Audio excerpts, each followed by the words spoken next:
രണ്ട് ദിനവൃത്താന്തം അധ്യായം 9. ഷേബാരാജ്ഞിയുടെ സന്ദർശനം. ഷേബാരാജ്ഞി സോളമന്റെ പ്രശസ്തിയെക്കുറിച്ച് കേട്ടു. കുടുക്കു ചോദ്യങ്ങളാൽ അവനെ പരീക്ഷിക്കാൻ ജെറുസലേമിലേക്ക് വന്നു.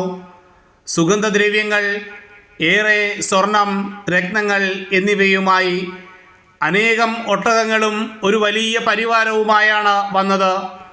സോളമനെ കണ്ടപ്പോൾ മനസ്സിൽ കരുതിയിരുന്ന ചോദ്യങ്ങളെല്ലാം ചോദിച്ചു. സോളമൻ ചോദ്യങ്ങൾക്കെല്ലാം ഉത്തരം നൽകി. ഉത്തരം നൽകാൻ ആവാത്ത വിധം ഒന്നും അവന് അജ്ഞാതമായിരുന്നില്ല.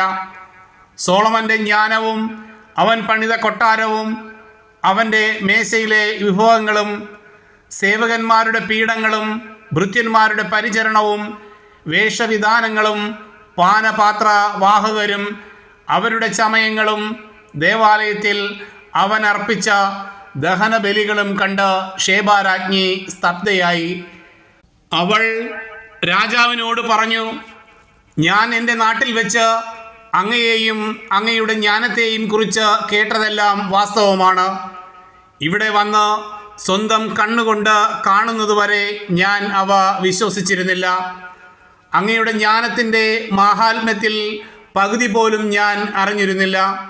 ഞാൻ കേട്ടതിനേക്കാൾ എത്രയോ ശ്രേഷ്ഠനാണങ്ങ്. അങ്ങയുടെ ഭാര്യമാർ എത്ര ഭാഗ്യവതികൾ. സദാ അങ്ങയെ പരിചരിക്കുകയും അങ്ങയുടെ ജ്ഞാനോക്തികൾ ശ്രവിക്കുകയും ചെയ്യുന്ന ഭൃത്യന്മാർ എത്ര ഭാഗ്യവാന്മാർ. തൻ്റെ സിംഹാസനത്തിൽ അങ്ങയെ രാജാവായി വാഴിക്കാൻ തിരുമനസ്സായ അങ്ങയുടെ ദൈവമായ കർത്താവ് വാഴ്ത്തപ്പെട്ടവൻ.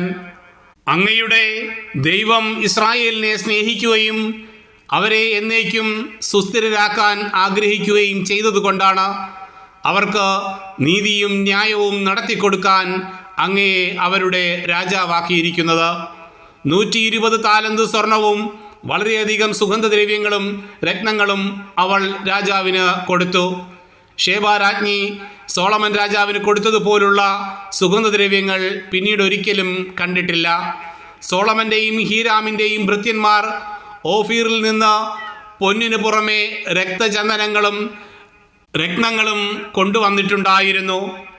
ചന്ദനത്തടി കൊണ്ട് ദേവാലയത്തിൻ്റെയും കൊട്ടാരത്തിൻ്റെയും പടികളും ഗായകർക്കു വേണ്ട വീണകളും കിന്നരങ്ങളും നിർമ്മിച്ചു. ഇതിനു മുൻപ് യൂദാദേശത്തെങ്ങും ഇതുപോലെയൊന്നും കണ്ടിട്ടില്ല.